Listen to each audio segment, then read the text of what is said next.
राम हमारे भगवान है। राम मंदिर बनना हमारे लिए कितनी गर्व की बात है और इस जन्म में उसको देखना, अनुभव करना, अगर उसके लिए हम दान नहीं कर पाए तो ये तो जीवन ही व्यर्थ है ना हमारा। जी दान तो आत्मसमर्पण का हमारा विचार प्रस्तुत करता है कि हम कैसे अब राम को मानते हैं। क्या नाम है बेटा आपका? अभिज्ञान साहू। आपने भी पैसे दान किए थे? यस। हमारे यहाँ मनुष्य के लिए दुखी रहने का कारण क्या है? हमें अब चीजों से मोह होता है। जी। मैं बच्चों को कहता हूँ जो तुम्हारी सबसे प्यारी चीज है, जो सबसे प्यारी चीज है उसे भगवान को दे दो। अखिलेश के पिताजी ने क्या करवाया? गोलियां चलवाई, राम भक्तों पे गोलियां चली, पूरे लखनऊ में डंडे लाठी चले। कि मिले मुलायम काशीराम, हवा में उड़े जय श्री राम। अब उन्हीं के लिए नारा आया है कि क्या मुलायम क्या काशीराम, एंटीनो माइनो का बेटा भी बोले जय श्री राम। नमस्कार, सीबी एक्सप्रेस में आपका स्वागत है। मैं शिव शर्मा इस समय कनॉट प्लेस पर मौजूद है। हमारे साथ ये देखो एक ऐसी फैमिली मौजूद है, नन्हे मुन्ने बच्चे, शायद इनको अभी अगर पूछा जाए तो ये अपने घर का रास्ता भूल जाएं, घर वापस भी ना पहुंच पाए। ये वो बच्चे हैं जिन्होंने राम मंदिर के निर्माण के लिए अपनी गोलक फोड़ दी और अपनी गोलक में जितने भी पैसे थे ना राम मंदिर के सहयोग के लिए, उन लोगों को इन्होंने पैसे दिए। पहले चलिए हम बात करते हैं इन बच्चों से। पहले तो पूछते हैं, क्या नाम है बेटा आपका? उज्जवल साहू। उज्जवल साहू। कितनी उम्र होगी बेटा आपकी? 8 साल। 8 साल। पैसों पापा पैसे देते, क्या करते हो उसका? जमा करते हो। वो पैसे क्या किया आपने? वो राम मंदिर के लिए दान। राम मंदिर के लिए। क्यों किए राम मंदिर के लिए बेटा? कुछ ले सकते थे, खिलौना वगैरह? जरूरत ही नहीं थी। जरूरत नहीं थी तो राम मंदिर को क्यों दे दिए बेटा? अच्छा लगा था। आपने भी पैसे दिए थे क्या? क्या नाम है बेटा आपका? सृष्टि साहू। क्या नाम है बेटा आपका? अभिज्ञान साहू। आपने भी पैसे दान किए थे? यस। अच्छा जी, किसने? पापा ने बोला था, मम्मी ने बोला था? किसी ने भी नहीं। किसी ने नहीं। देखिए एक बच्ची भी है साथ में, चलो बच्ची से भी बात करते हैं। क्या नाम है बेटा आपका? संस्कृति। जी। आपने भी अपनी गुल्लक दान कर दी थी क्या मंदिर के लिए? हाँ जी बिल्कुल। क्या सोचा था? मंदिर में आप दान कर रहे हो, पापा डांटेंगे, मम्मी डांटेंगे कि वो आपको पैसे देते हैं, क्या सोचा था आपने दान कर दिया? दान तो आत्मसमर्पण का हमारा विचार प्रस्तुत करता है कि हम कैसे अब राम को मानते हैं। सिर्फ बोलने से थोड़ी ना होता है। हम राम को मानते हैं तो ऑब्वियस सी बात है हम राम मंदिर के लिए उसको दान करेंगे। उसमें कोई दूसरा फैक्टर थोड़ी ना लग सकता है। जी। राम को मानते हैं तभी दान करते हैं, वैसे नहीं दान कर सकते हैं? क्यों नहीं कर सकते हैं दान?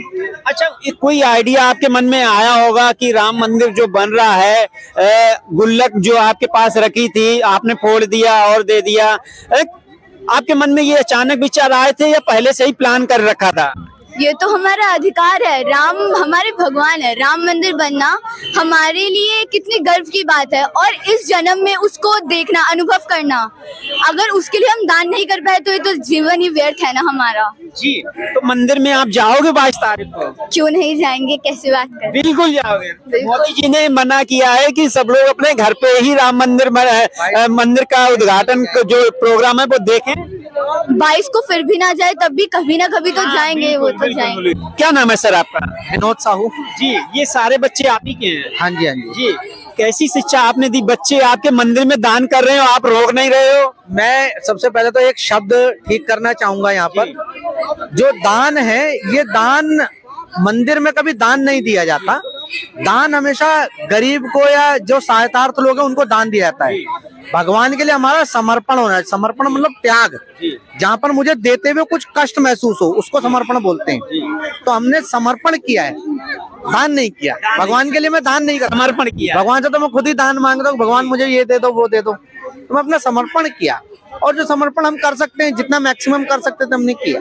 ऐसा समर्पण सर जैसा आपने बताया, भारत के कोने कोने में गए थे राम मंदिर के ट्रस्ट के लोग और वो पर्चियां काट रहे थे, सबने अपना अपना समर्पण किया। लेकिन एक सवाल यहाँ पर ये बनता है, जब इन बच्चों ने अपनी गोलक का पैसा जो है वो समर्पण कर दिया, समर्पित कर दिया राम मंदिर के उद्घाटन के लिए, तो विपक्ष सवाल उठा रहा है कि राम मंदिर सरकार के पैसे से बन रहा है। क्या कहना है आपका? देखिए, सबसे पहली बात तो मैं आपको एक चीज बताना चाहता हूँ कि ये बच्चों में भावना कैसे डेवलप करी मैंने। ये बड़ा जानने वाला विषय है कि हमारे यहाँ मनुष्य के लिए दुखी रहने का कारण क्या है? हमें अब चीजों से मोह होता है।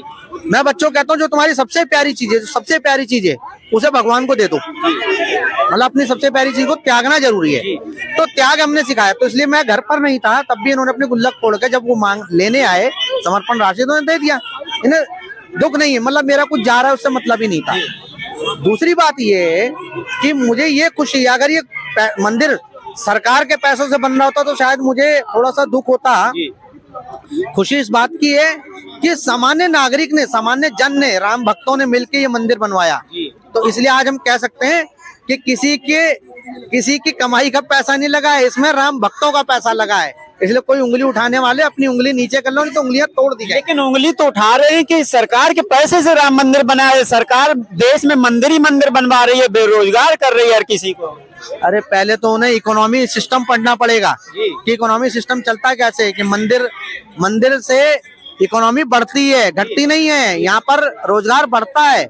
आप देखो भव्य राम मंदिर बन रहा है, कितना रोजगार बढ़ेगा। बनारस में कितना रोजगार बढ़ता है। विपक्ष तो कह रहा है कि रोजगार कहीं नहीं दे रहा, देश की जनता को बर्बाद करने की कोशिश की जा रही। मंदिर क्या रोजगार दे देगा? मंदिर क्या खाने को दे देगा? चलो मेरा एक सवाल है विपक्ष से, एक सवाल है खास करके कांग्रेस से। 5 राज्यों में उसकी सरकार थी, कितनी नीति उन्होंने बनाई जिससे हमने इन्वेस्टमेंट को इंटरेक्ट किया, जिससे हमने इन्वेस्टमेंट को लाए।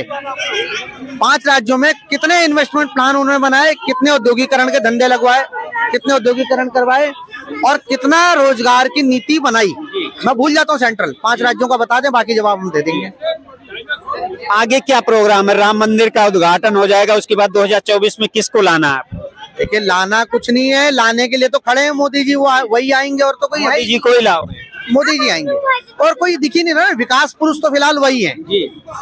देखिए एक ऐसा आदमी जो धर्म की भी बात करता है, जो संस्कृति की भी बात करता है, जो टेक्नोलॉजी की भी बात करता है, जो विकास की भी बात करता है और जो पूरे ग्लोबल लीडर के तौर पे बन के खड़ा हो सकता है, वो फिलहाल तो यही है। देखिए पार्ट टाइम काम नहीं करते किसी भी बात। अटल जी ने कहा था ना, अधूरे मन से खड़ा नहीं हुआ जाता, इस तरह कुछ कविताएं उनकी। तो मोदी जी फुल टाइम काम करते हैं, पार्ट टाइम वाला आदमी कभी खड़ा नहीं होगा।